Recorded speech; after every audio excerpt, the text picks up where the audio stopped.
Welcome to Next on the Tee with Chris Mascaro, the show where you get the inside access to the best minds in the game. Each week, Chris has the privilege of chatting with top instructors, legendary players, course architects, and industry insiders. If you're looking to improve your game, gain a new perspective, or just hear some incredible golf stories, you are indeed in the right place. You see, Chris, let me tell you something, I haven't spoken to a press man in my life that is knowledgeable, seriously, as you are. Never. You do such a great job. It kind of makes me feel good all of a sudden. You do so much for the game. You're so kind to all of us that are out there in the game. You know, we need more people like you in the game of golf. Thank you for pressing play. Now, grab your clubs, step up to the tee, and let's get started. This is Next on the Tee. Hi, folks, and welcome into this edition of Next on the Tee, where golf legends live and your game gets better. I'm your host, Chris Mascaro, and boy, do I have something special in store for you today. I have two wonderful and multi-award-winning people that I get to share with you. One has been a longtime friend and guest on this show whose major TV awards have climbed up over the century mark, and whose documentaries and feature films are among the best of this or any other time. My other guest is a two-time Emmy Award winner who walked away from a tremendously successful TV news anchor career to follow her passion to help guide college and high school athletes during this amazingly confusing NIL new world that we all live in. I'm telling you, these two guests, folks, are just simply going to knock your socks off. My first guest is, like I say, just a wonderful friend, guy who means a tremendous amount to me, and that is former president of HBO Sports and now the head of his own production company, Ross Greenburg. You guys know Ross. You know he's been on this show over 10 times over the course of the 13 seasons we've been doing this show. Joined me early on this year. I've been so fortunate to have him as part of the show. Remember when he did join me earlier this season, he was telling us about the latest project that he had been working on, the 99ers, about the women's U.S. soccer team that won the World Cup back in 1999. Well, we're going to get an update on how that project is moving along. Plus, as you guys know, Ross was the executive producer for the movie Miracle, so you know I have to get in a question or two about that movie each and every time he joins me, because it's in my top 5 favorite movies of all time, especially in this Winter Olympic year. It's always great to relive the Miracle on Ice, especially with the U.S. winning the gold this year, right, for the first time since those magical games back in 1980. We'll also get into some of the docus that he's done for the USGA. Got to talk a little golf, right? And he announces for the first time on the show that he has a new book coming out about how we tend to occasionally take some liberties with the rules of golf. He gets into that, the mulligan or two that some of us tend to take maybe a little bit here, there. I got my hand raised in the air, so we'll get into all of that with Ross when he joins me here in a few minutes. Following him, making her Next on the Tee debut is Stephanie Grady. As I mentioned a moment ago, she's a 2-time Emmy Award-winning news anchor. Stephanie and I start out talking about the very successful junior figure skating career that she had. She won several awards between the ages of 7 and 17, until an unfortunate serious injury shifted her plans, and she pivoted at that point to going to Penn State, where she earned her degree in broadcast journalism. Those two Emmys tell you that was a great decision. Eventually, she was drawn to walk away from broadcast news to start a business with her husband where they help high school and college athletes who are out there trying to navigate this new NIL world, like I say, that we live in now, right? We get into all of the details around that and how they try to help them and all this crazy NIL stuff. So if you're a parent of a great athlete, you're going to want to pay close attention to this segment and then contact Stephanie. I ask her how they help those athletes who need help with things like confidence, or sometimes the athlete who has on the opposite side of that coin, who might be a little overconfident, how they deal with the entitled athlete, how they coach their athletes to deal with the press and the media. Also, the thing that I've talked about for years, which is how nothing good ever happens after midnight when you're out and about. What do they say to their athletes that like to keep the party going well into the early morning hours? As I say to Stephanie, the longer a star athlete is out there, the more alcohol they consume, and the more alcohol everyone around them consumes, the chances for something bad to happen rises infinitely as the time goes by. You'll hear what she has to say about all of those things.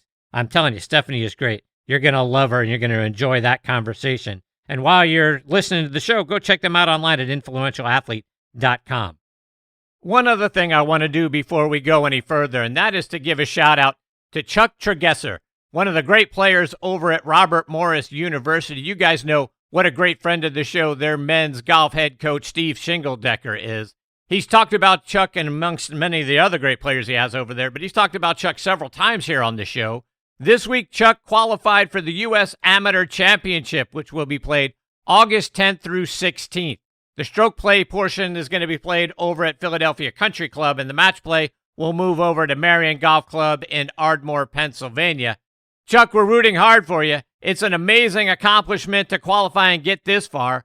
We are sending prayers and positive vibes your way to continue the great run that you're on. We know that you're going to carry it forward into the U.S. Am and then into this golf season this fall. Folks, please join me in sending all the positivity you can Chuck's way. Chuck, we're rooting hard for you, my friend. So, folks, as always, thank you for being here. Thank you for pressing play. I appreciate each and every one of you. Sit back, relax, let us take your mind off everything else going on in your life for the next hour or so. Now, one thing before we get started, and if you're enjoying the show, please subscribe wherever you're listening to it today. I'd really appreciate that. And if you would give the show a rating, that would be awesome as well. Leave me a comment about the show if you would like. That also goes a long way. You know how the algorithms work. Subscribing, liking, and commenting on the show is how the algorithms pick it up and then display it to more great golf enthusiasts just like you. I appreciate all of that. And I want to invite you as well to join me over on Substack. Over there, you're going to find exclusive articles, behind-the-scenes stories, Did You Know, the Legends Vault, and all kinds of additional golf content, plus your weekly dose of vitamin G. All right, let's get this episode of Next on the Tee off and rolling. Before I bring on my first guest, I want to give you guys something that has just really stuck with me, and it's some products that I have been really impressed with. Now, they're local Pittsburgh products, but you can get them anywhere. It doesn't matter. They'll ship them wherever you're at. But two things that I am a huge fan of are hot sauce, and I love spices because I do the majority of the cooking in the house. And there are two companies that just knocked my socks off when I reached out. And look, they're not paying for this ad. This isn't a paid endorsement or anything. I just am so impressed that I want you to know about them and give you an opportunity to try them. And that is Artie's Hot Sauce. Huge fan of hot sauce. That's a big thing for me. Plus Steel City Salt. They have so many wonderful spice blends that I wanted to make you guys aware of them. If you're an enthusiast of either hot sauce or great spices that are going to light up everything that you put them on, I wanted to make you aware of them. I love trying different sauces and finding ones that have the perfect blend between heat and flavor. And a lot of sauces can bring the heat, but they've got no flavor behind it. Now, that is why I've become a huge fan of Artie's Hot Sauce. Artie's has found that sweet spot. His sauces bring plenty of flavor first and then the right amount of kick behind it. Whether you're putting it on wings, taco, burgers, eggs, pizza, or just about anything else, Artie's Hot Sauce makes everything that you have taste better. If you're a fellow hot sauce lover, you've got to go give them a try. You can find them out online at artieshotsauce.com. I also want to give a shout out to the Steel City Salt Company. Their handcrafted spice blends and seasonings are out of this world fantastic. I've become a big fan of several of them, including the Steel City Steak Seasoning, Black and Gold Blend, and their Pittsburgh Pepper Blend. I added them when I do things like grill out steak, grill out chicken. I sprinkle them on vegetables to give those an extra kick. I'm also a big pickle fan, so their dill pickle salt is going to knock your socks off. Not to mention their Pittsburgh's Little Italy, which I started to include in my Sunday red sauce recipe and sprinkle on top of pasta to give it an added burst of flavor. Their Black and Gold Blend, Yinzer Dust, and Love Pittsburgh Everything Salt is great on things like fries, eggs, the baked salmon that I make. John and the crew over there are going to grab you by the taste buds, and they're not going to let go. You're going to enjoy the attention that goes into each and every one of their blends. You're going to love it. I promise you. Go out there and check it out online for yourself. SteelCitySalt.com. You know I also have a huge dose of vitamin G for everybody over at the Pittsburgh Tribune Review and TribLive.com. TribLive.com is the leading news website in Western Pennsylvania with news around the clock, Pittsburgh pro sports coverage, a high school sports network, and a podcast network, which is where you can find Next on the Tee.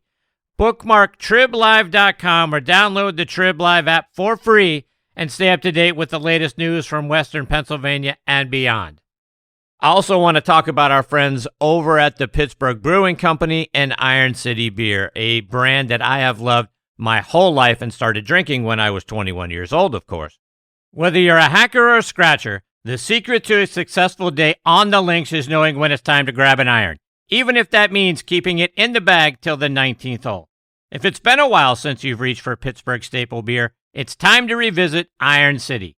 Thanks to their incredible new facility in Creighton, the best-tasting Iron City beer ever made is now available at a course near you.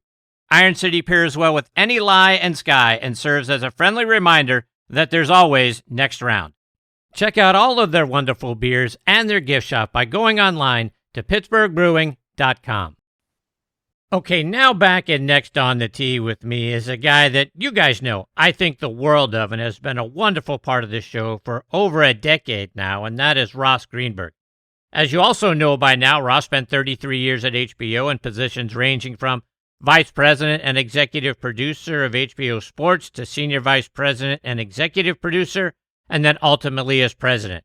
He produced the incredible series Sports of the 20th Century, as well as Real Sports with Brian Gumbel, Inside the NFL, HBO World Championship Boxing, and so many others. He left HBO and created his own production company, Ross Greenburg Productions, and has since made the best sports documentaries ever.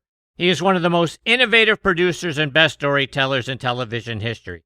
He's won over 100 major television awards. He was also the executive producer of the movie Miracle about the 1980 U.S. hockey team, which you guys also know is one of my all-time favorite movies.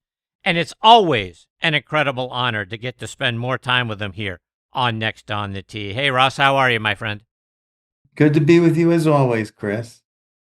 So, Ross, I wanted to circle back with you because the last time that we got to spend some time together, which was in late February in episode 13 of this season, you told us about the docu that you were about to shoot about the U.S. women's soccer team that won the World Cup back in 1999. Can you give us an update? Where's the project stand?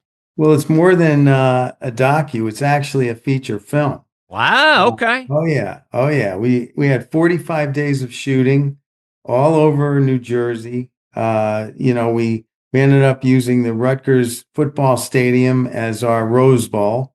And it was a wonderful shoot with a wonderful cast. Nicole Cassell, our director, led us through 45 tough, demanding, but really, really great days of filmmaking. And, the cast is remarkable. You may not know the names, but you will after this film. They've been in quite a few, but it's just a great story. I had done the documentary all the way back in 2006 and tried to make the film for 20 years. And finally, Netflix picked it up about 6 years ago, but we've been working on the script and making sure it's worthy. And now it's all in the can, and the director's cut is being molded by Nicole. But I say within 6 months, we'll be able to deliver it to Netflix, and then Netflix will take it and put it on probably at the beginning of next year. Wow, okay. So making this film, kind of hearkening back to the things you've told us in the past about Miracle and how you guys had to do some really creative things on the ice in order to make us feel like we were on the ice along with the players and the action that was happening. Similar things have to be constructed here in order to make us feel like we were on the field? Totally. I mean, we brought the cameras down to the field. We had drones this time. We didn't have drones back when we made Miracle.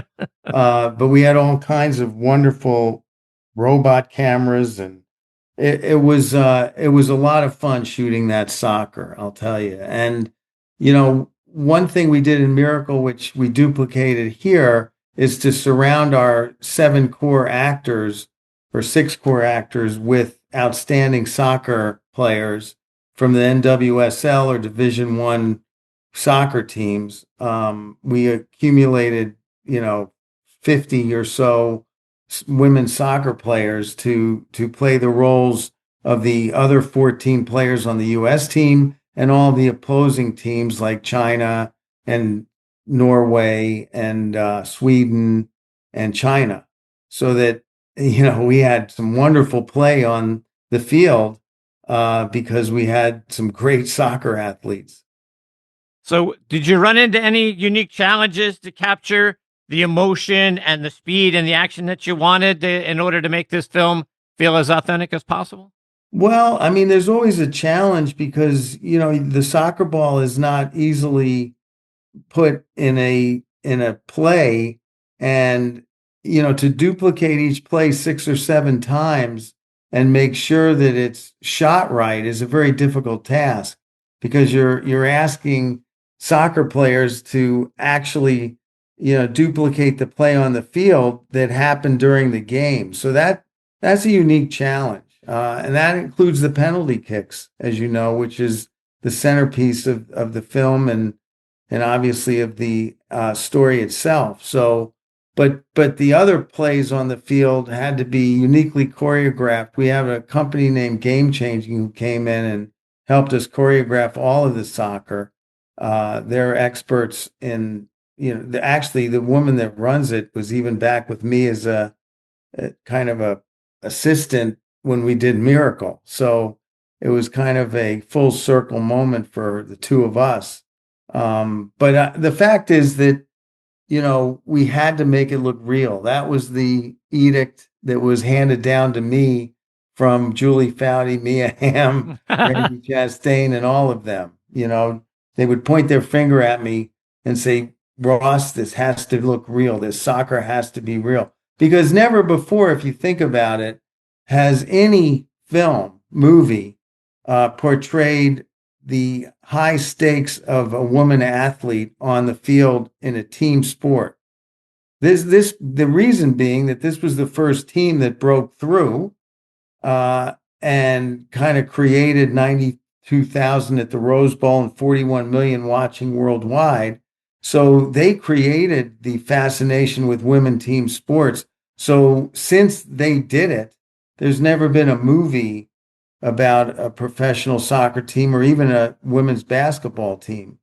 So it's never been showcased this way. And so that's why they were demanding of me to make sure it looked real, because, this has been a fight for many years to be accepted as real athletes. So along those lines, were they around during filming, like consultants kind of telling you, no, that didn't look right, that shot's not right, don't use that, we did it this way kind of thing? Yeah, all the core players came in and at least watched 1 or 2 days of shooting. And Mia was there, Julie was there, Brandy was there, Michelle Akers was there. They were all there. Christine Lilly came in. So Joy Fawcett. So, we made sure that they were deeply involved over the last 6 or 7 years in making this film. Are they going to be able to sit down and screen the film before it comes out, let you know what they think?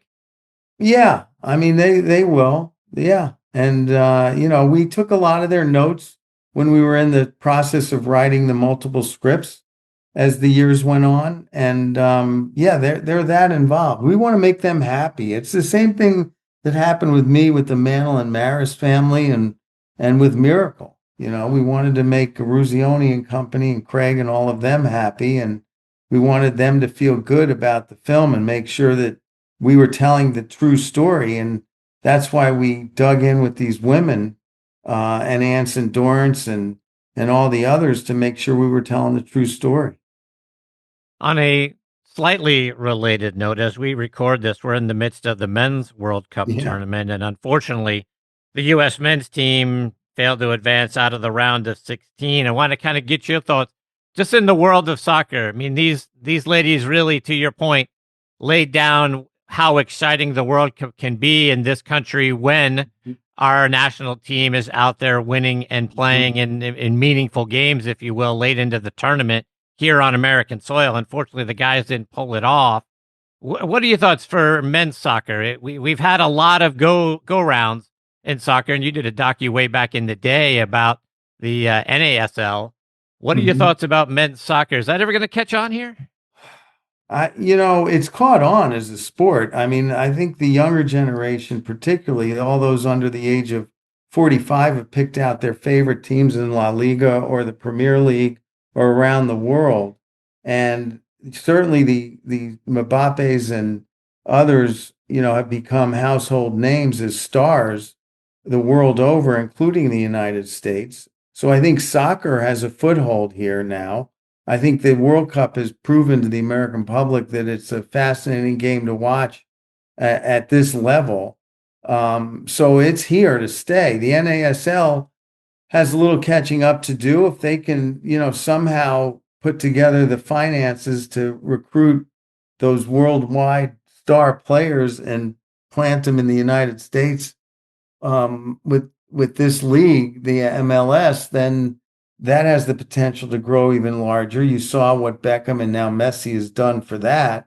But I think in terms of the American men, I feel like we're still at a point where you watch a France or an England and you watch them on the field, Spain and of course Argentina, and you just see a level of skill that you just don't see amongst the entire U.S. men's team.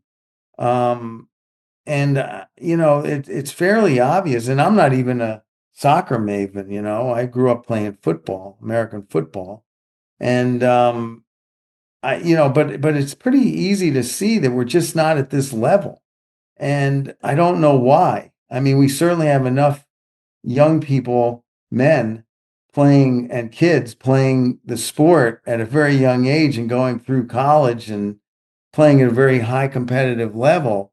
But there's something that just needs to be goosed the way the women have done it. I was thinking about it like a couple days ago, and Anson's name just kept popping into my head because it was clearly the genius of Anson Dorrance that early on in like 1985 was able to see the potential of women's soccer players in this country. And he had a great eye towards, the future and picking out the Mia Hamms, the Julie Founties, the Christine Lillies, the Michelle Akers, and knowing that he could mold them into top flight, skilled, incredible soccer players. And I think we need that. We need a American-born Anson Dorrance type to kind of galvanize U.S. soccer and really do a hunt around the country and pick out the best of the best, and also, have them compete around the world. Like Pulisic is out over in Europe, and it's obvious that some of our players can play on a world-class level, but we need an entire crew of U.S. players at that level. So do we need a Herb Brooks kind of guy that can teach our players how to play like some of these other international teams? Remember, like Herb kind of threw the Soviet Union's game back at them, right? Well, it's more than one, though. I mean, it's not just singularly Herb or Anson Dorrance. It's it's coaches all over the country that need to kind of travel over to Europe and see how they train and how they do their thing. It's much like if you were going to try to start a European football league, you would start by focusing on, well, how do the Americans do it? I mean, this wasn't our game at first. This was an English game founded over there. Europe, obviously, it's deep-seated. Kids, when they're born, start to become soccer players. And here there are these other competing sports. But certainly there are, teams all over this country and the numbers are huge. So we should be able to start to generate more noise in the men's world.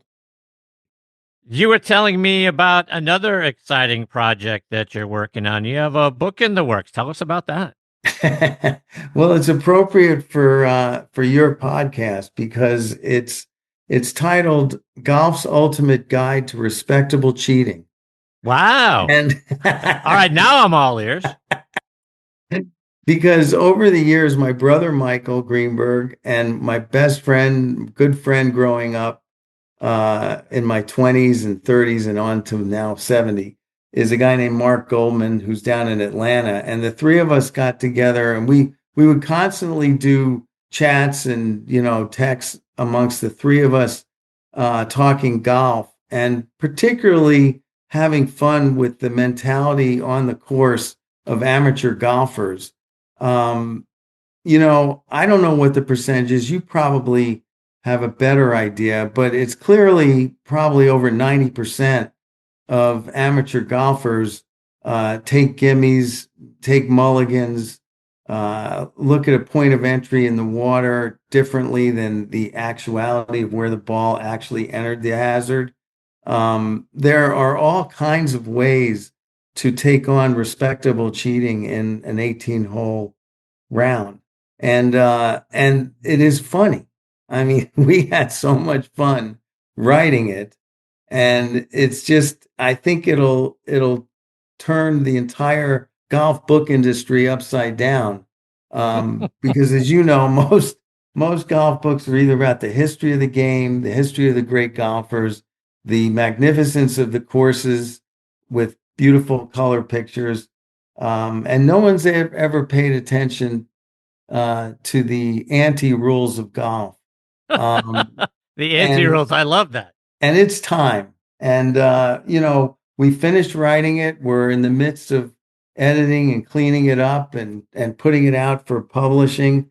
And it'll probably come out in September, October of this year. So everyone get ready to go on Amazon and pick it up. Absolutely. I can't wait for that book.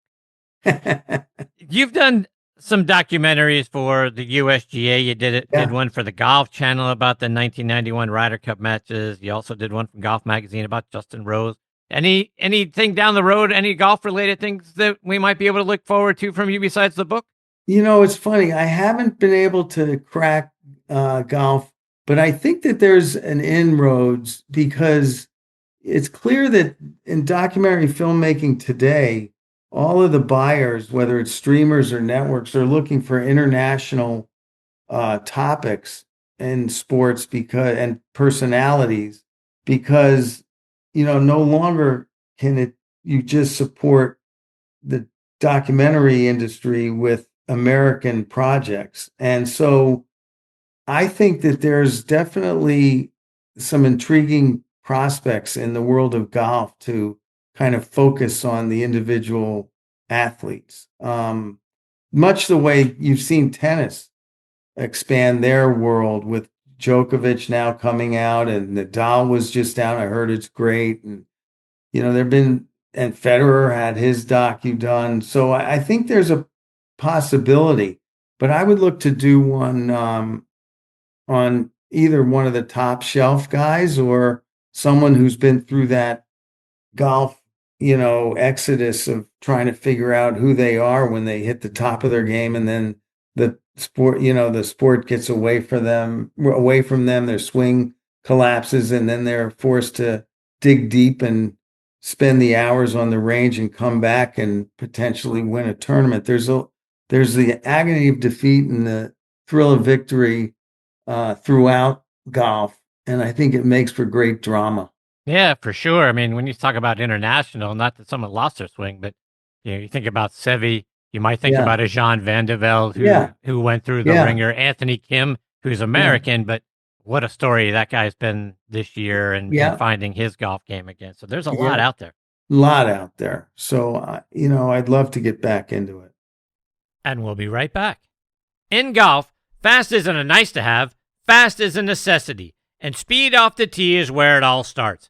That was precisely the thinking behind the all-new QI4D family of drivers from TaylorMade, our fastest, most fittable drivers. Built to meet the demands of the world's best players like Scottie Scheffler, Rory McIlroy, Nelly Korda, and the rest of Team TaylorMade. The QI4D lineup was engineered to unlock the 4 dimensions of speed, starting with a multi-material driver head with enhanced aerodynamic shaping, combined with a faster face and our revolutionary React shaft system. The TaylorMade QI4D drivers are ready to extract every bit of speed from every golfer's unique swing profile. Our industry-leading adjustability and fitting unlocks it all. Watch the full story of QI4D, our quest to build the fastest, most fittable drivers, and unlock your newfound speed at TaylorMadeGolf.com/findingfast. You guys know what a fan I am of On Point Golf. Folks, get the #1 ball marker in the game of golf. On Point is the only three-dimensional ball marker with alignment technology and a removable coin. It is approved for use according to the rules of golf as defined by the USGA and the R&A. As we all know, putting is all about line and pace. Mark your ball with On Point, engage with your three-dimensional ball marker, and have more confidence in your line, execute the putt, and lower your scores. Folks, with the likes of Jim Furyk, PGA professionals and amateurs alike out there using them now, it's the #1 ball marker in golf that actually helps you lower your scores. Go online to onpointgolf.us, read about the science behind it, then put one in your bag and make more putts. I feel like it's the 15th club in my bag. It's helped my game. Why wouldn't you let On Point help yours as well? Again, onpointgolf.us. Check them out and get one in your bag today. PGA Tour Superstore pros aren't born. They're made.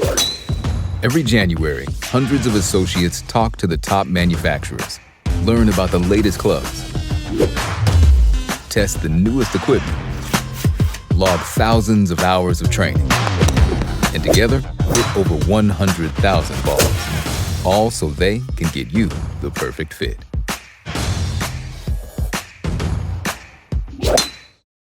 Now let's get back to the show. When I think back of all the things that you've had an opportunity to be a part of, I've got to imagine, Ross, that you've been a part of some great golf events over the years on some pretty fantastic golf courses. What are some of the great places you've had an opportunity to tee it up at? Well, I'll tell you the truth. I lived on the 15th hole at Wingfoot.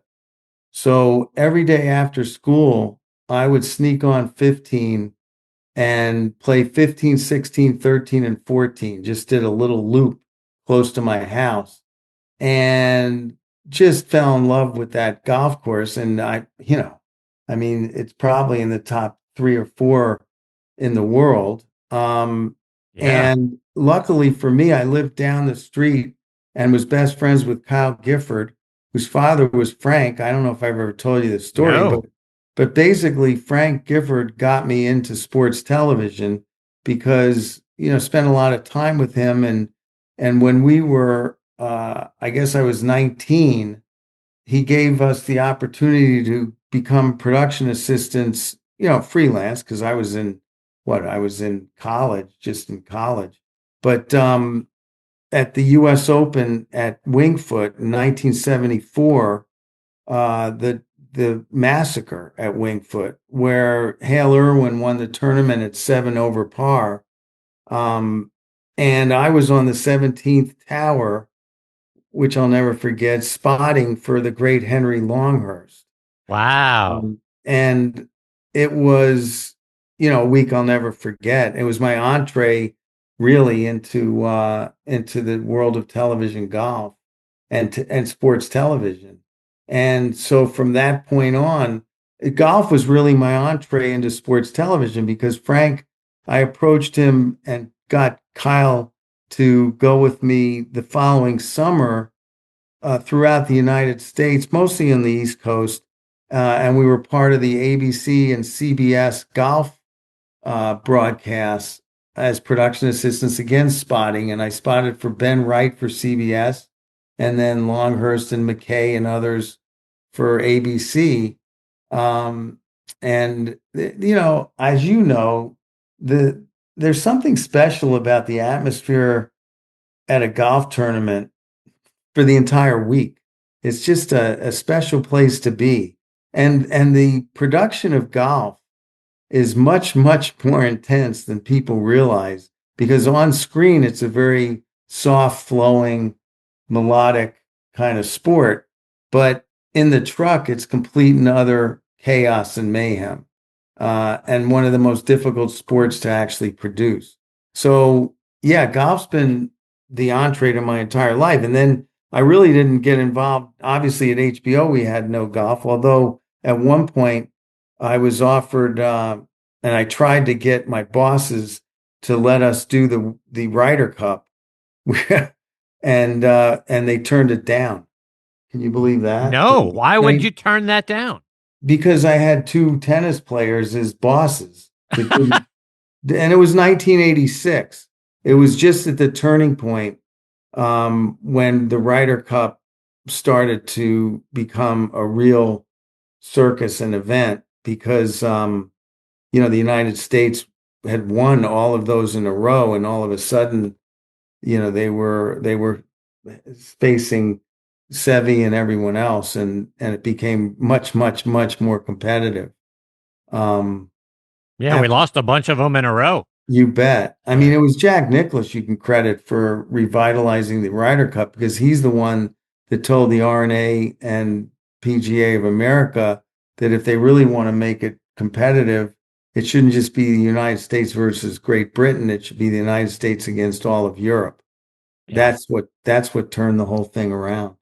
Yeah, I had the privilege of having Tony Jacklin on the show again not that long ago. He's been on several times, but we spent some time talking about that a couple of months ago, and how it was, to your point, Seve and all those great European players, Longer and all those guys that were emerging back in the 80s, along with Tony Jacklin, and kind of really changing the mindset of how European teams approached the Ryder Cup, that really, really shifted it back away from us and over to them. Yeah.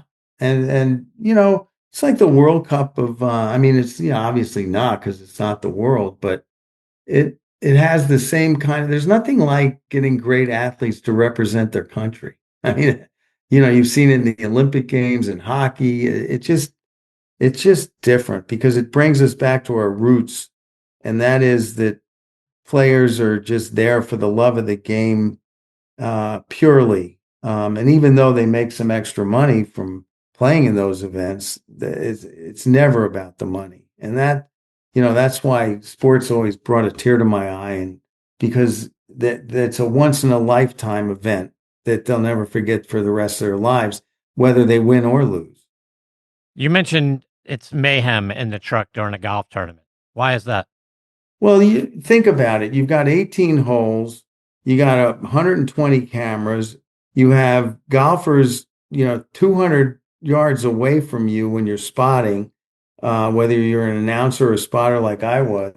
And you have people on the first tee doing what we used to call color charts to identify each player. So you knew if they were wearing a red shirt and white pants, they were, Scotty Scheffler. If they were wearing blue and gold on the same threesome, they were, someone else. So, and the fact that everyone's taking shots at the same time on different holes, and you have to record some and show as many as you can live, knowing when to cut to different players, keeping up with the scores, because there's a whole communication line that's just devoted to the scores. It's nuts. Think about how simplistic it is to do a soccer game or even an NFL game. You've got too many things happening at once in too large of an area for it to be easy. It's unbelievable. I wish everyone could sit in a truck and just watch it as it unfolds. Yeah, I've had Keith Hirschland on the show many times, and Keith is a producer. He was there at the Golf Channel when the Golf Channel started, and he was recently, for the previous 4 years, the producer for Live Golf. And he talked about, taking that mayhem, if you will, to 2X, because, as you know, over on Live Golf, they're playing a shotgun start. So everybody is on the golf course at the same time, and balls are in the air at the same time all over the place. So it's not like you even have the uniformity of staggered tee times and you can follow the leader, because you've got people emerging, up and down the leaderboard, and they're all playing on a different hole at a different time. And it is controlled chaos trying to keep up with all of that, and what shots are recorded and what's live. And I can't imagine what that would be like. Well, I mean, I guess we're not long to find out because between you and me, Chris, I think it's over. I mean, Yeah. Scott O'Neill's a good friend. Good luck to him trying to raise $350 million to keep it going. But I think the format is flawed. I think people couldn't care less about, quote, teams in golf. That's not the way we were born and bred. So I think it's a foregone conclusion of mine that we may not see live. Yeah, I think it's going to be very challenging for them to find international money. I think it's a shame because I thought really the way it was going to go was more of a merge between them and the DP World Tour because I like the idea that they were bringing golf and bringing some of the superstars of golf to places that are sort of underserved from a golf perspective. I mean, the Adelaide event that they do over in Australia has been, very, very popular over there. I think South Africa was also very popular. So I thought it was nice that it was bringing more of golf superstars to places internationally that never got to see it. I knew it wouldn't catch on here, but I thought maybe it was a nice synergy between them and the DP World Tour, but it doesn't look like that's going to happen either. No, I mean, look, they might, I don't know, maybe the DP World Tour and them can get together, but I don't think you'll see teams develop. If they do, it would be a huge mistake. They ought to just, if they want to merge but none of the DP Tour people can't take on those kinds of contracts with the big heavy hitter superstars like Bryson and company. So Right. I think you'll see more of them fold back into the PGA Tour. But I also think that people weren't paying attention, but this Scottish Open was the PGA Tour's one of the initial forays into expanding the international horizon for PGA Tour. So I think what you're saying, I wouldn't be surprised if all of a sudden there's an Adelaide PGA Tour event. Yeah. Right? So I think they're gonna follow the lead of Adam Silver and the NBA Europe, and they're gonna try to at least get. And and the NFL has obviously expanded their world into far reaches of the world. So I would think that the PGA Tour will make everyone in Australia and the Far East and other places happy and bring their championship golf there. To your point about bringing the Adelaide event in, I had David Graham on the show a couple of weeks ago, and I mean, once upon a time, the Australian Open, as it is on the tennis circuit, right, was the Australian Open's a major. The Australian Open, from a golf perspective, was on the fringes of being a major back in the day. I mean, Jack won it 6 times. I think Gary Player won it 6 or 7 times. I mean, it was a place where they went out there and played and had a lot of great superstars that would go over there and play in that event. You would think that it would be a natural to kind of bring Australia back into the fold and get an event out there on the PGA Tour. I think you're right. I think you're right. Yeah, I think you're right. I remember David Graham. He was there when I was doing those golf tournaments for ABC. Yeah, no doubt he was. As was the man who never smiled, Bruce Crampton. I remember him too. Never smiled? You never saw Bruce smile? I never saw him smile. He wasn't the happiest guy I've ever seen. Ross, just a couple more before I let you go. And I got to get a Miracle reference in when you're on the show. Sure. And these guys know that Eddie and the Cruisers is one of my all-time favorite movies. Matthew Lawrence, who was a star in that movie, is a great friend of mine. And there's a scene in that movie. I just rewatched it over the 4th of July holiday. There's a scene in the movie where the main character, Eddie Wilson, who is the lead singer of the fictitious band the movie's about, he says to Tom Berenger's character about writing their songs. He's like, I want to be able to wrap ourselves up in them forever. And to me, I started to think about you with the movie Miracle, because that movie is going to be continued to be watched and viewed forever, especially with the Winter Olympics every 4 years when that comes around. But you're going to be wrapped up in that movie as kind of like a legacy in the minds of people forever. That's got to be awfully gratifying. Yeah, unbelievable. I mean, I got about 100 texts during the U.S. Canada hockey game of people saying, well, when are you going to make Miracle 2 on this?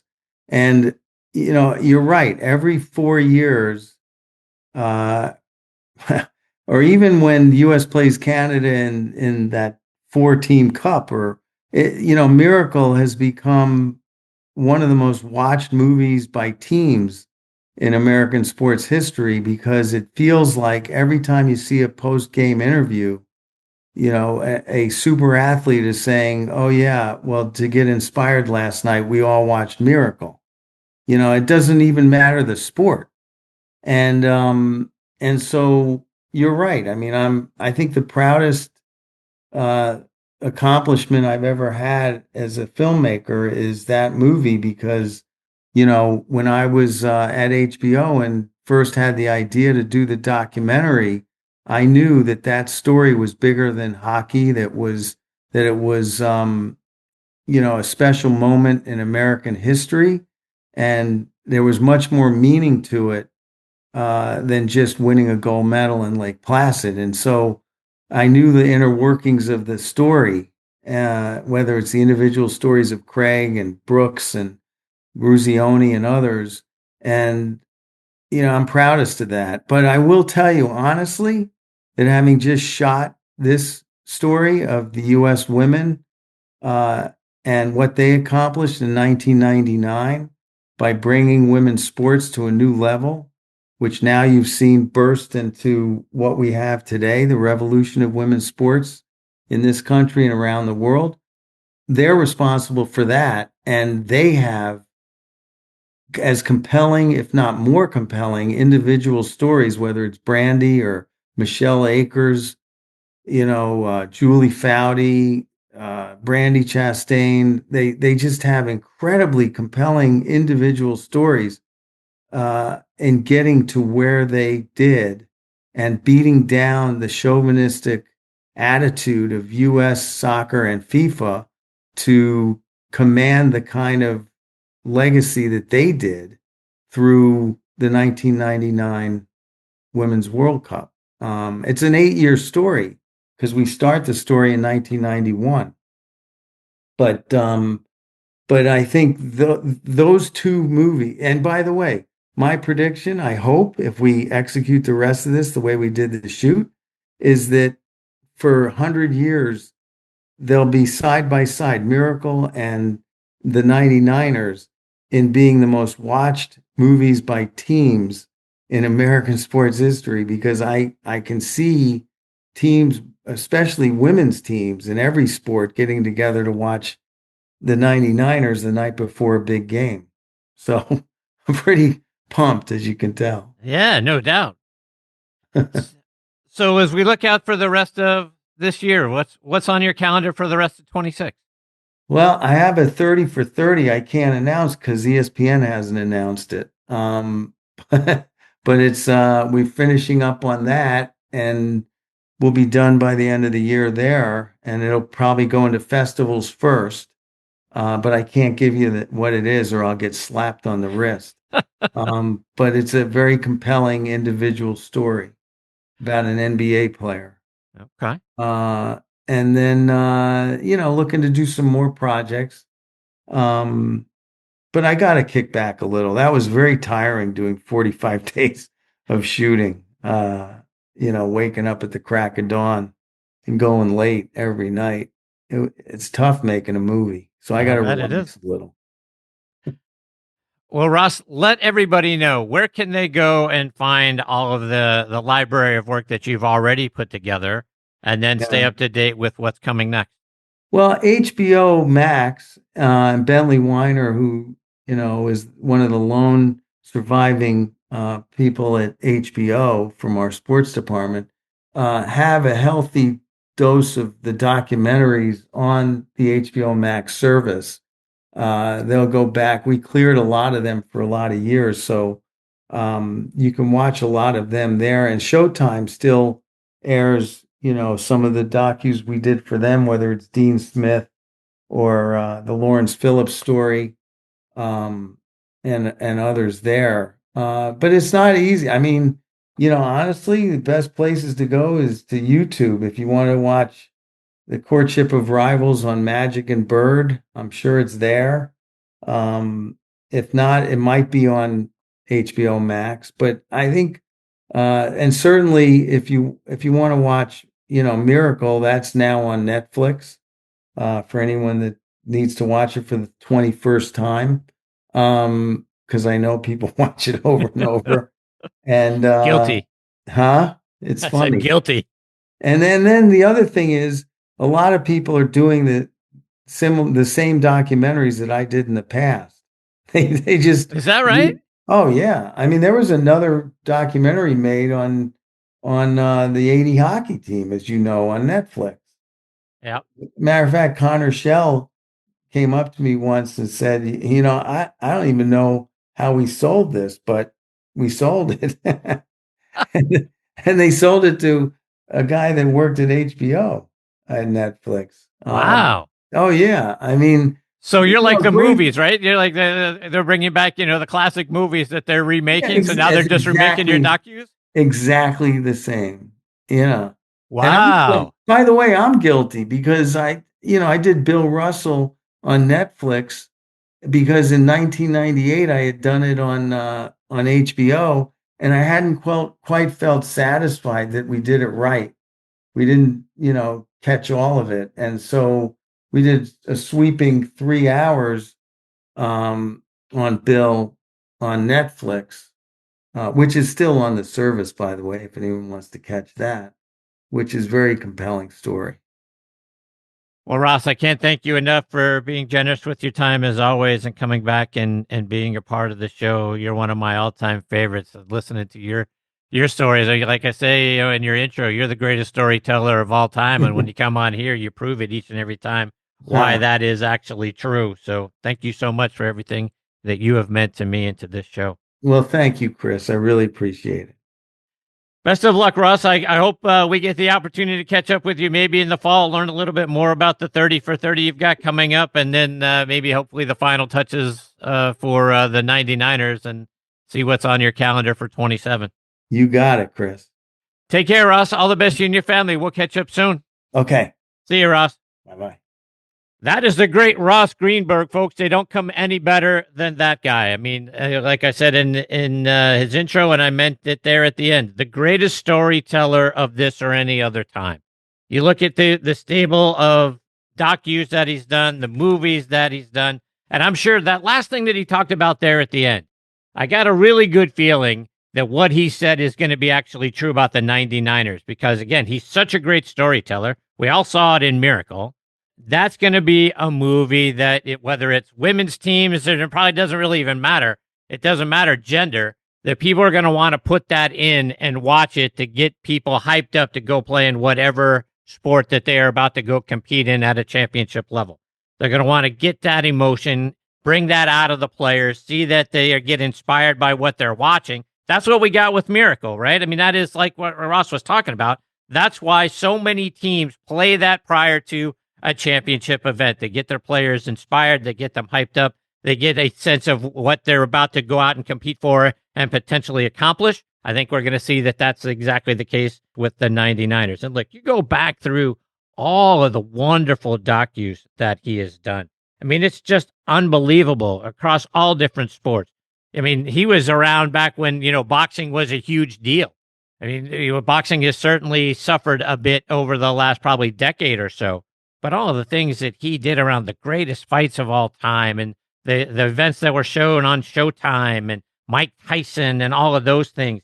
I mean, we get to see that. We get to see stuff from a baseball perspective. He sort of hinted at 61, which is a great movie that he put together with Billy Crystal on that great chase back in 1961 for the home run crown as Maris and Mantle were chasing down Babe Ruth. And I tell you what, I learned an awful lot by watching that movie. I didn't really understand the level of criticism and the pressure that Roger Maris was dealing with, and even from his own fans. I mean, you think about being booed in away stadiums, but he was booed in his home stadium, and people were after him and all of the stress that he was under. I mean, it's a great film to go back and watch if you're not familiar with the story for what he dealt with, what he and Mickey dealt with that year. I think it's very interesting to go back. It's a learning experience. It was for me. So many great things that he was a part of, such a great man. Just someone who means the world to me. And again, this was the 10th time I've had an opportunity to sit down with Ross, and I can't thank him enough for everything he's meant to me on a personal level and to this show in the macro sense. But hopefully we get the opportunity to catch up with him a little bit later on this year and find out about that 30 for 30 and how 99ers is coming along. I'll let you guys know when he's coming back. And we'll be right back. You guys have heard me talking about and bragging about the things that are going on up at Macklemore. It's an unbelievable golf resort and destination. Let me remind you about what they have going on this year. Get ready to experience a game like never before at the Keep, the brand new Bill Bergen and Reese Jones co-designed course at Macklemore. With its challenging layout and awe-inspiring views, every round here is an unforgettable adventure. Whether you're taking on the signature holes or just soaking in the scenery, the Keep is where your best golf meets nature's finest backdrop. So grab your clubs and join us up at Macklemore. The Keep is open and it's waiting for you.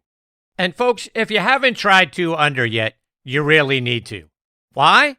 Well, from the first tee to the clubhouse, 2 Under's Joey Pouch is going to keep you comfortable and locked in all round or all day.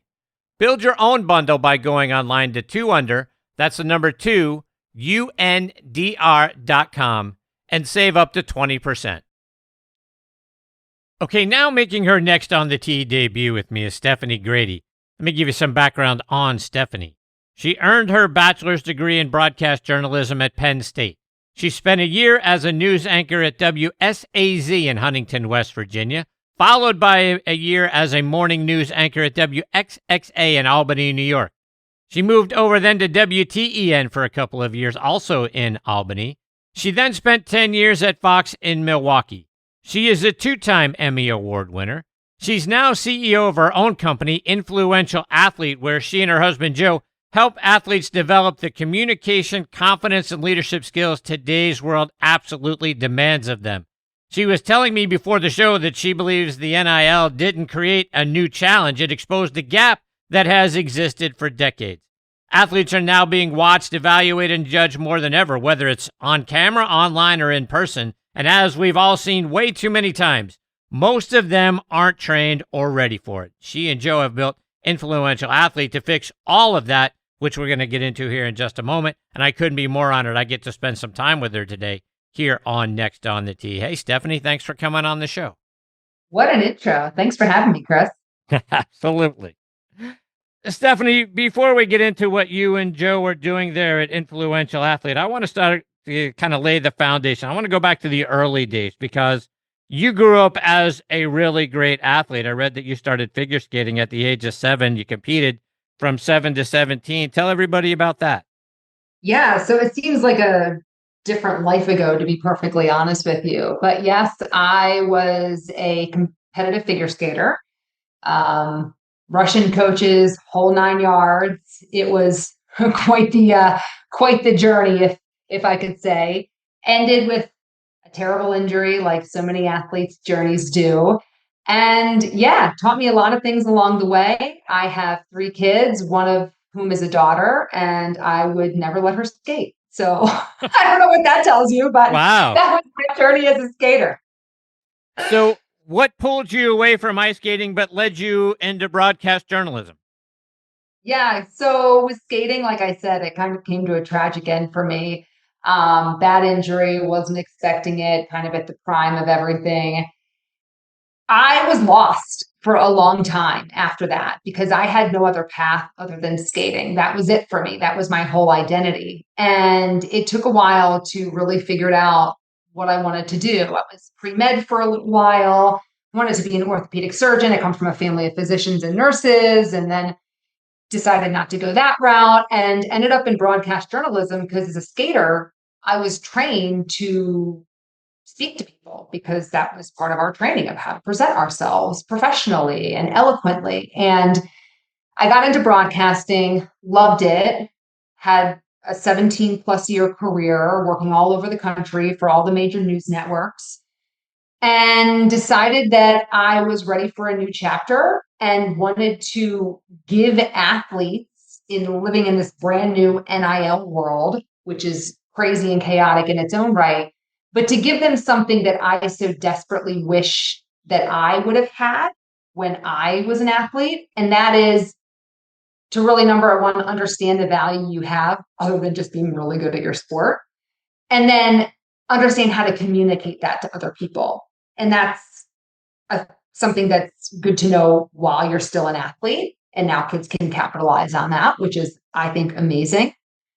But then it's also good for when your sport does come to an end, because there is going to be a next chapter for everyone. And it's a matter of how you set yourself up for that. So that's what we do. We fill the gap in athletes' development. And it's a gap that has always been there for teenagers and young adults, but NIL shined a spotlight on it.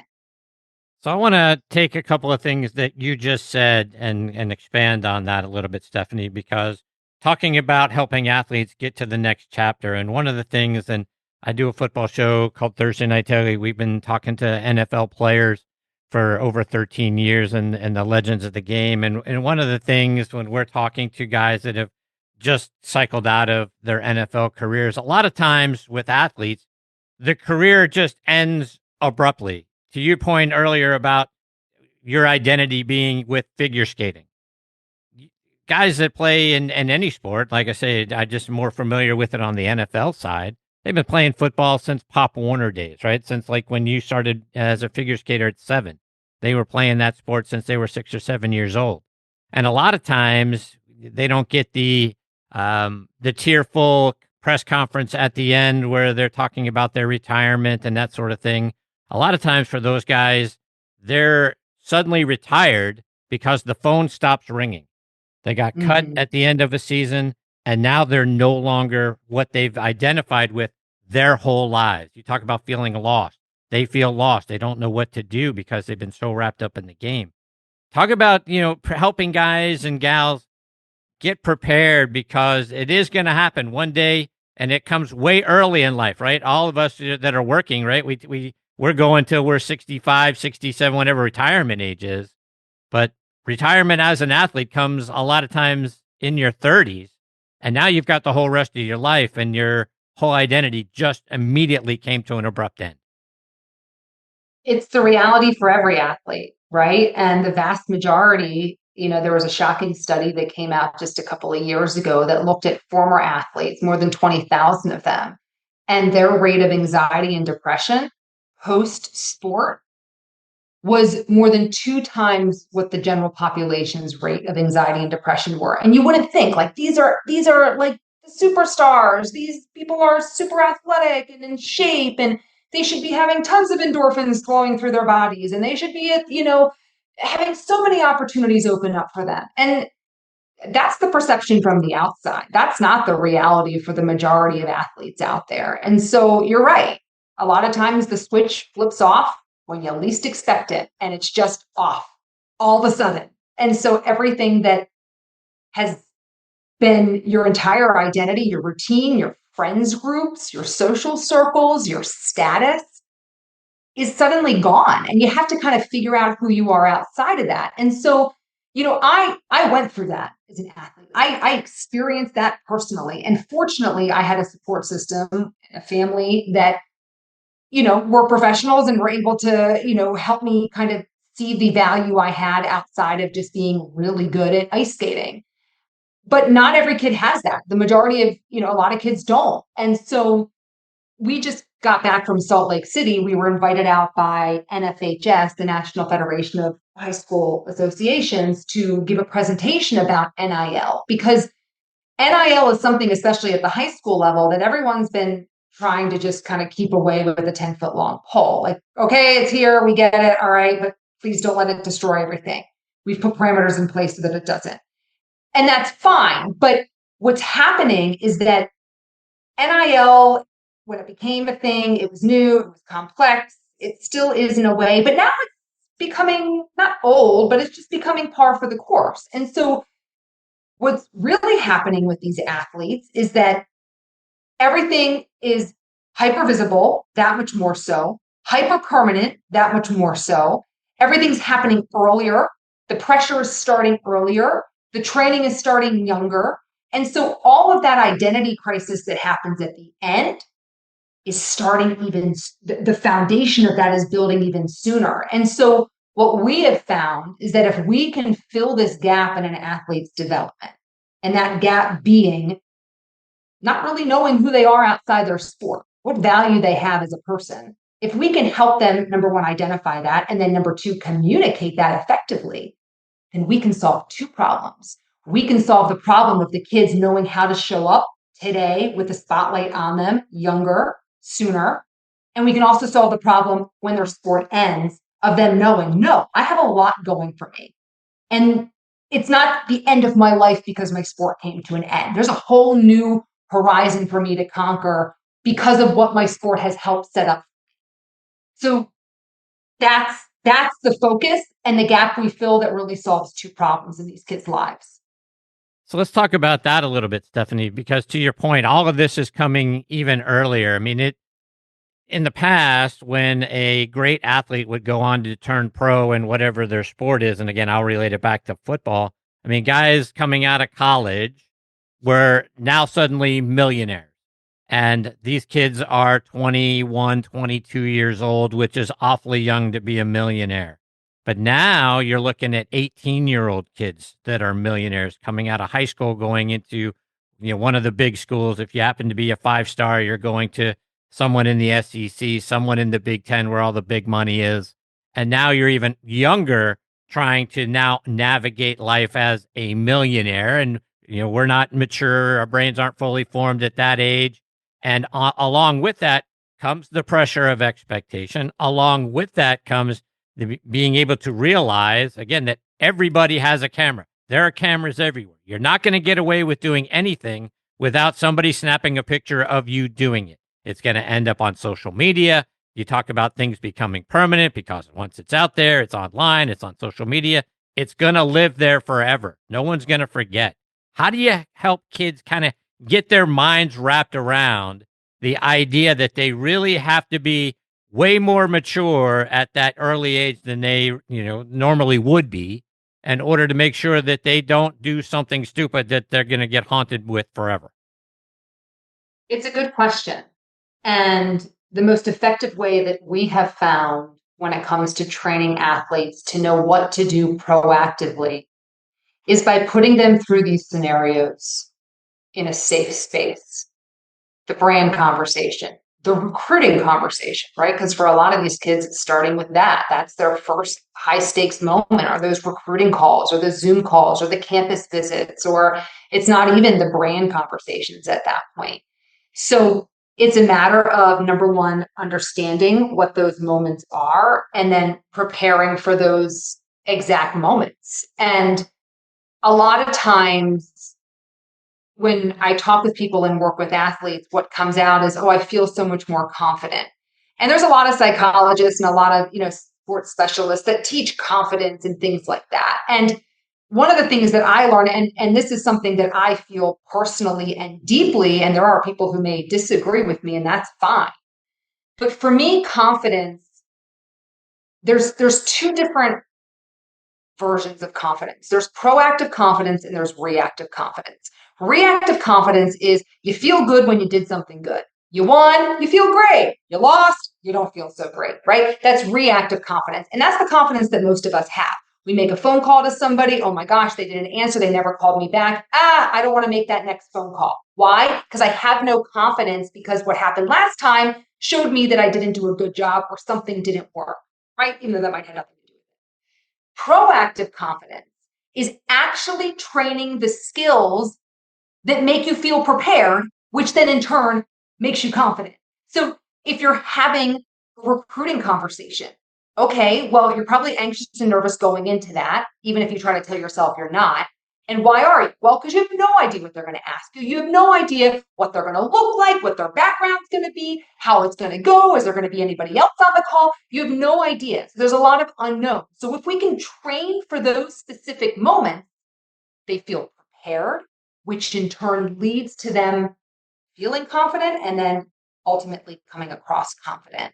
So it's the training of the skills for the moment that really differentiates what drives results and what doesn't.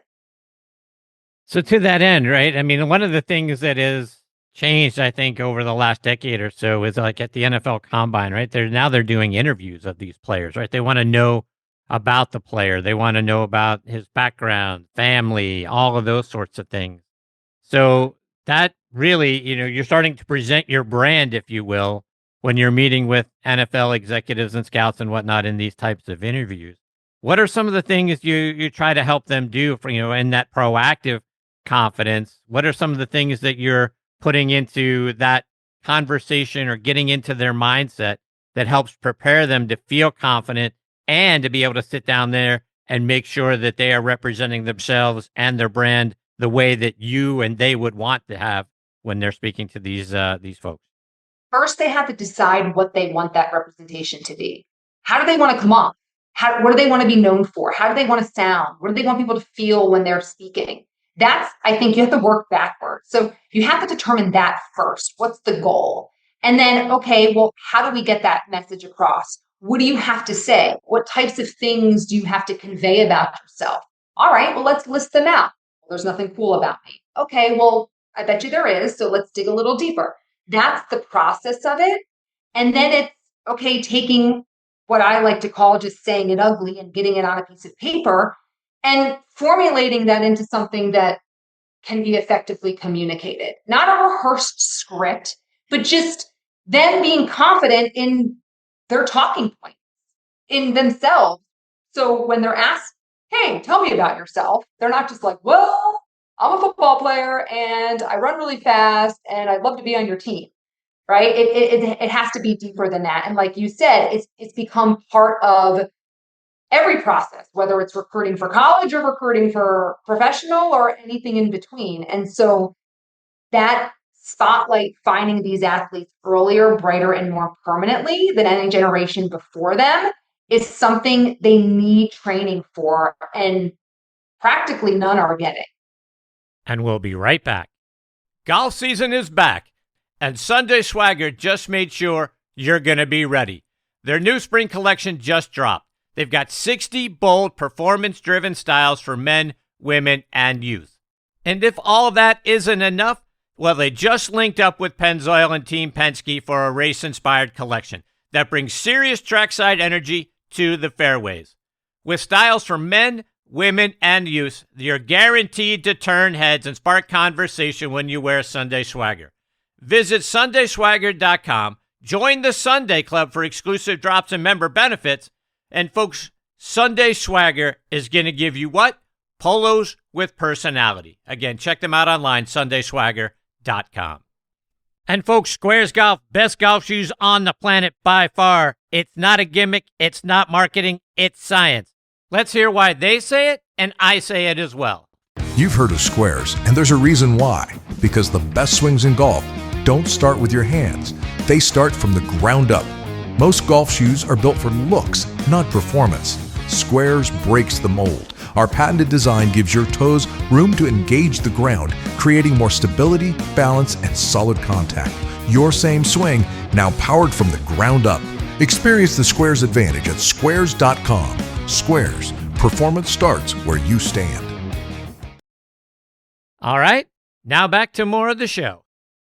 On the opposite side of that coin, Stephanie, do you have to do the same with kind of reining some guys in that are overconfident? And I keep saying guys, but just athletes, whatever they're trying to go to, and the men's side or the ladies' side. Do you have to have the opposite conversation because some athletes have been handed things throughout, their athletic careers, whether that's, starting in high school, going to college, because they were always the best athlete. They were the star of the team in high school. They were a 5-star recruit in college. And so they've been catered to a lot of times throughout their whole lives. So now they've had their egos overblown. Do you have to sometimes bring an athlete aside and say, all right, we need to tone it down here, right? You're trying to win friends and influence people when you go into these interviews, not come off like you're the greatest thing since sliced bread. To be honest with you, it's one of the hardest things to train, is to pull back from that. And the most effective way to do that is to, I don't want to say put them on the spot, but give them a scenario where they actually have to react professionally. And I don't need to tell them that they're good or bad at it. They'll see for themselves whether or not they are. And that's when they need to have the realization of like, oh, this lady could care less how fast my 40-yard dash is. She's never seen me catch a ball. She's never seen me whatever. Like, I don't care. A lot of people don't care because at a certain level, everybody's good. Right. So, and especially at the combine, everybody's good. So you need to be able to stand out off of that stat sheet. You have to be. And you have to be somebody that people like. They want to be around because we have all seen it happen. We've all seen the documentaries of the toxic person in the locker room that's completely ruined a team and, completely dismantled it from the inside out. And it happens slowly, but coaches recognize that. And so it's so important that, these athletes have a real sense as to what the whole package actually looks like. And 3/4 of it is not just being a 5-star athlete. It's not anymore. It used to be, it's not anymore. Stephanie, I've always been a proponent of college athletes getting paid for things like autograph sessions and jersey sales and things like that. The idea that a player could lose his or her eligibility for something like that, or coaches or schools getting fined for buying a pizza in a recruiting meeting and stuff like that, I always thought was silly.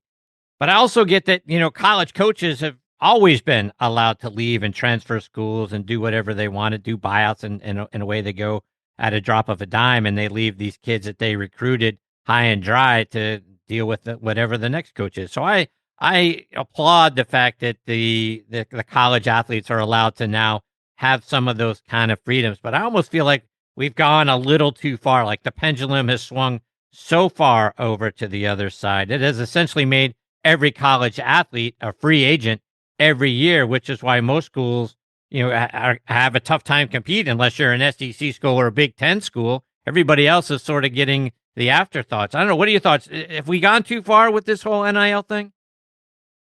It's what happens anytime there's a new industry, right? We go from one extreme back to the other extreme, back to the other extreme until there's some sort of middle ground that's found. I think we're far from that middle ground being found.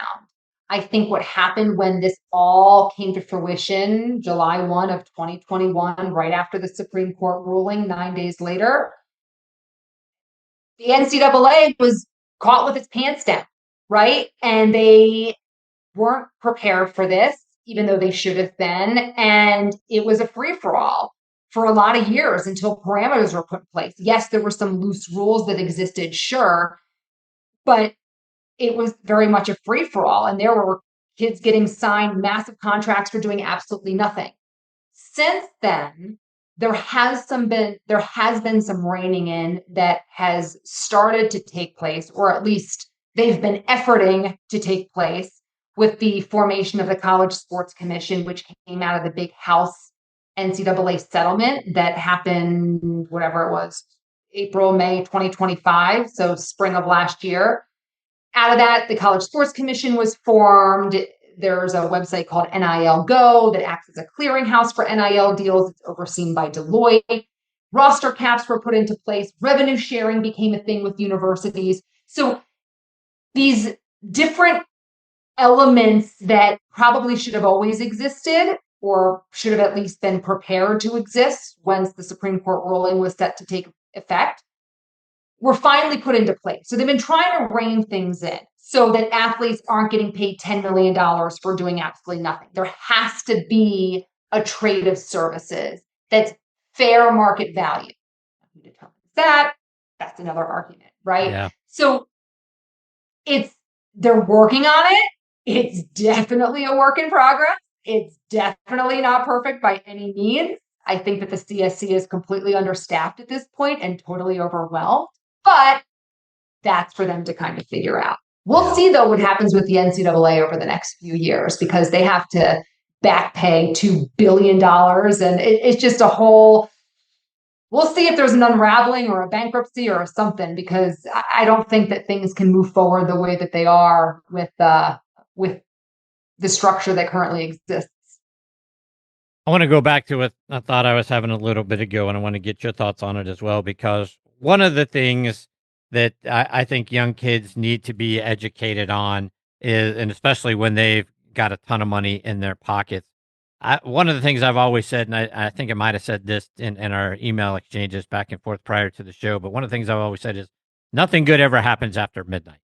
And kids with a lot of money, they're college age, they want to go out, and even professional athletes too. I don't want to say that it gets instantly better once you become a pro, because we've seen a lot of pro athletes get in trouble this way. But they go out, they got a lot of money. It's 11 o'clock, it's 12 o'clock.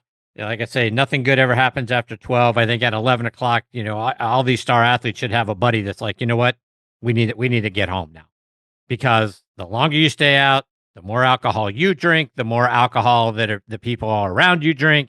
And the next thing you know, there's a fight or something along those lines happen, and the guys end up getting arrested or in trouble and that sort of thing. What are your thoughts about, keeping athletes in the know that, like, look, at some point, the party needs to end and you need to get home because you're starting to give yourself too much of an opportunity for something bad to happen? Well, I'm not their parent. Yeah. So I don't want to play that role ever. My job is to show these athletes that I work with the opportunity in front of them that's theirs for the taking, but what it requires of them in order to take it. They're not good with that. That's fine. They can leave it on the table, but they need to know what they're leaving on the table. So what does that mean? Well, that means that they probably need to protect their online reputation. They can't be putting reels up with profanity left and right, or, videos with them wearing next to nothing. Like, there's different image things that go along with that. And the way that we coach our athletes, and some other people disagree, and that's fine, it is respectable and credibility first and foremost, because your reputation is everything. And all it takes is one picture, one post, one anything. And I was in media for 20 years and I've seen many careers ruined by one tweet, right? I help them understand that without telling them what they can't do, if that makes sense. Let me paint the picture for you. This is what you can have, but this is what it's going to require. Are you good with that? And if you're not, fine. If you are, let's keep working towards it. Yeah. We've all seen an interview with a star player that we've cringed at. It could be for any number of reasons. Maybe it was poor grammar. Maybe it was something that they said or the way that they said it. Have you watched an athlete, even now, like when you and Joe are watching TV and you see athletes interviewed, have you ever seen an interview where you went, you know what, that person needs us? Every time I watch a sporting event. I mean, we have sports on in our house all the time, right? I mean, my husband's a former AD, so we just, we live and breathe all sports. And it's all the time, because it's not just what you're saying. It's how you say it. And it's not just the quick post-game interview, the quick throw the mic in your face. It's all of those little moments for these people, for these athletes. They build some sort of perception, right? It might not be that individual moment, but it builds a perception. Why do people think Draymond Green is so mean, right? Why do they think certain athletes are so nice and so family oriented and other ones are not? It's because of what they put out there. You don't know these people personally, but we all make judgments based on these little moments. And so it's important to give those little moments the weight they deserve and make sure that we're reacting in those moments the right way. And we all make mistakes. We all screw up. We all say the wrong thing. We all do that. It's about minimizing those so that you can be seen the way you want to be seen. Because at the end of the day, that in essence is what your personal brand is. Your personal brand is simply what people think when they think of you. How you act determines that. Yeah. One of the things that I feel really badly when I see this done, and it happens all the time, is you mentioned athletes getting the microphone thrown in their face. Something has happened. The team is lost. There was a turnover. Maybe you made a costly mistake, or I'm a big golfer. That's what this show is about typically. And we see golfers make mistakes and lose a tournament and that sort of thing. And the minute it's over, there's a microphone in their face being asked to react to it. And I feel badly that they don't get some cooling off period before they have to get in front of a microphone and explain what just happened. Is there something that you say to these athletes about how to handle it when they've had a disappointing moment and then all of a sudden they turn around and there are microphones in their face? The only time the media wants to talk to you is if you've done something really awesome or if you've done something not really awesome. Yeah. It's never the in-betweens, right? And so you're either coming off a very emotional high or a very emotional low. And so in both of those instances, it's about composure, because you can be totally geeked out and have a microphone thrown in your face and you're super happy and still come across as being like this crazy person, right? Even if you're really happy. So it's all about learning how to compose yourself in those moments, whether they're a high or they're a low. And there's a lot of different techniques that we can use depending on how the athlete reacts to pressure and reacts to those high stakes moments. But it really is about just regulating those cortisol levels, regulating the diaphragm so we don't get the shaky voice and we can actually articulate what we want to, and make sure that our brain is clear and we don't just have jumbled thoughts and we get out nothing.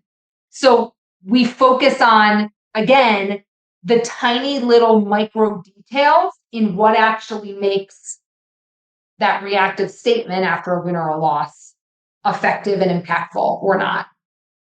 So are you putting those athletes kind of like through mock interviews and maybe mock situations like, hey, this just happened and here and now I'm going to interview you? Oh, and we ask about, I'm a former journalist, right? I can dig. I can dig and find the dirt. So I can find out, they had the coach who was fired for this reason, or they switched this team because there was drama between these parents. Like, I can find out some of those details. And so I use that as ammo in these situations to throw them, because I went, again, safe space.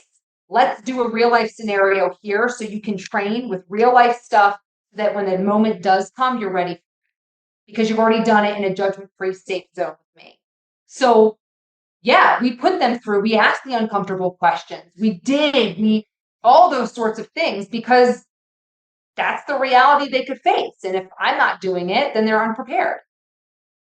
Stephanie, just a couple more before I let you go. And as we've talked about all the things that you guys do, you've developed a whole athlete development model for people that are listening in now, whether they are athletes themselves that are finding themselves getting into these kinds of worlds, or their parents listening in with a child that is developing into a great athlete at whatever level. Tell them about all the things that you guys do. Tell them about what they're going to find on your website and how they can find it. Sure. So it's really simple. Just go to influentialathlete.com and you can take a look through and just kind of see what we're all about. We also have a free guide for parents there specifically for you guys that I highly suggest. Just simply enter your email. It's emailed right over to you as a PDF. It's really, really useful. It's not just fluff, I promise. But when it comes to how we work with athletes, we can either work with athletes individually, privately, or through an institution, an athletic program. I know this is a golfing podcast typically. So for example, we're in partnership with 16 PGA sections out of the 41 across the country. And so what we do with these PGA sections, there are institutional partners, is we help provide education when it comes, yes, to the NIL space, but really about full athlete development for their junior golfers in that program.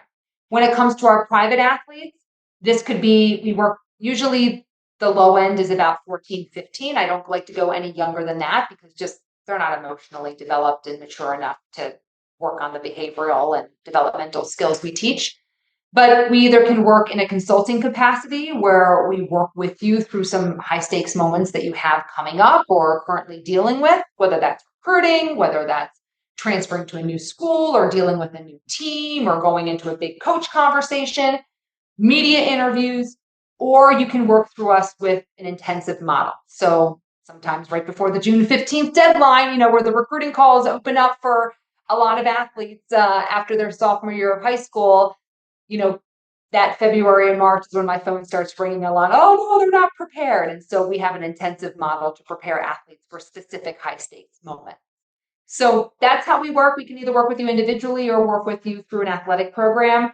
But you can find out information through our website. And for families, if you're a parent or an athlete listening, or even a part of an athletic program, we offer a complimentary call that you can simply book directly through our website. Just choose if you're a parent or if you're an institution.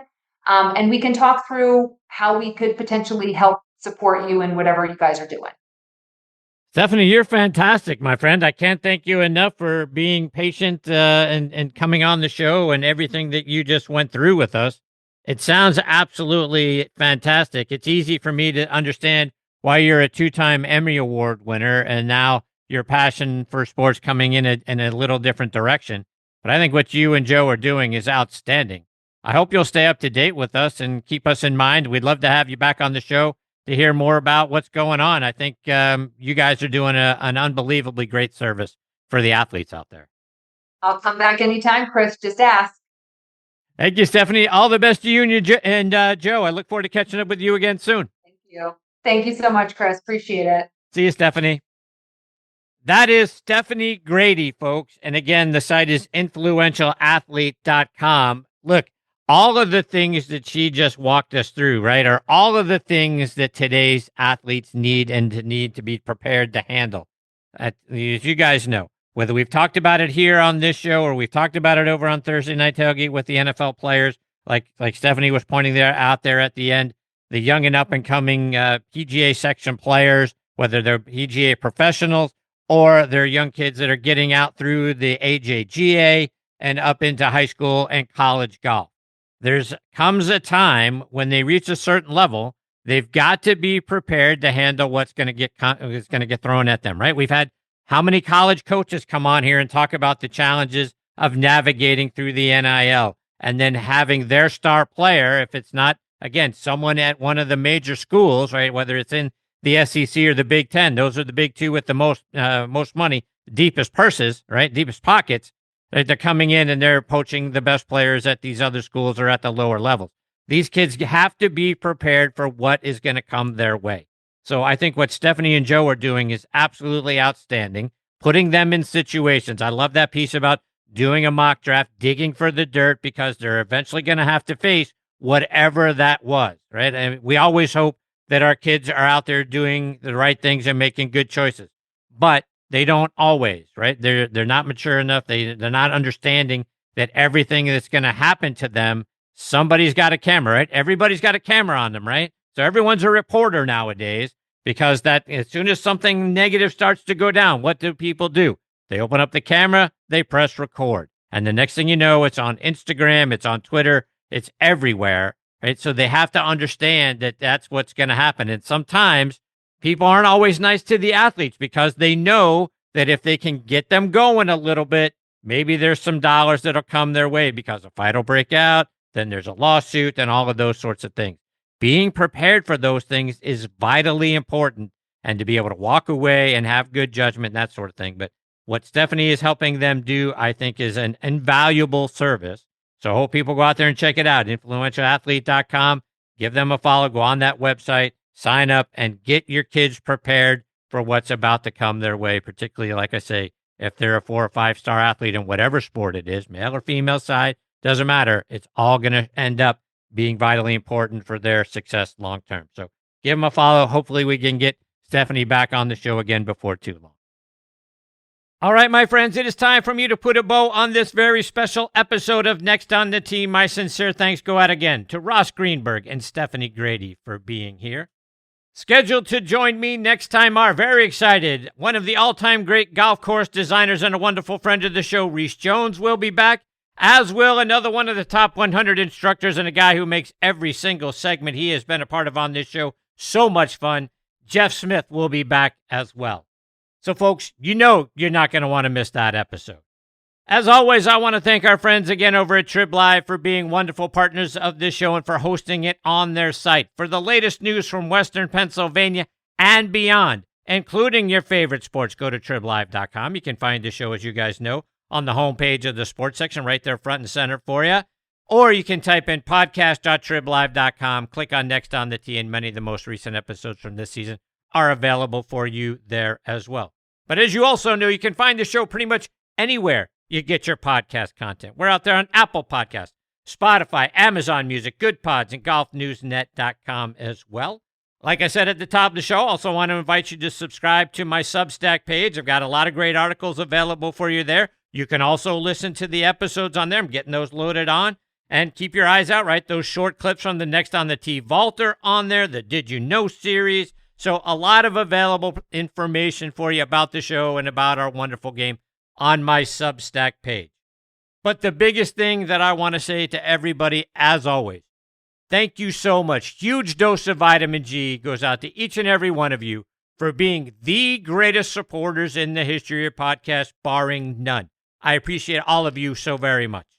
Until next time, hit 'em straight, my friends. Thanks for joining Chris again this week on Next on the Tee. We hope you enjoyed the conversations as much as we did. Please share the show with your golf buddies and be sure to follow it on TribLive or your favorite podcast app so you never miss an episode. Thanks for pressing play and being part of the journey. We'll see you next week, right here, where the best minds in golf share their stories.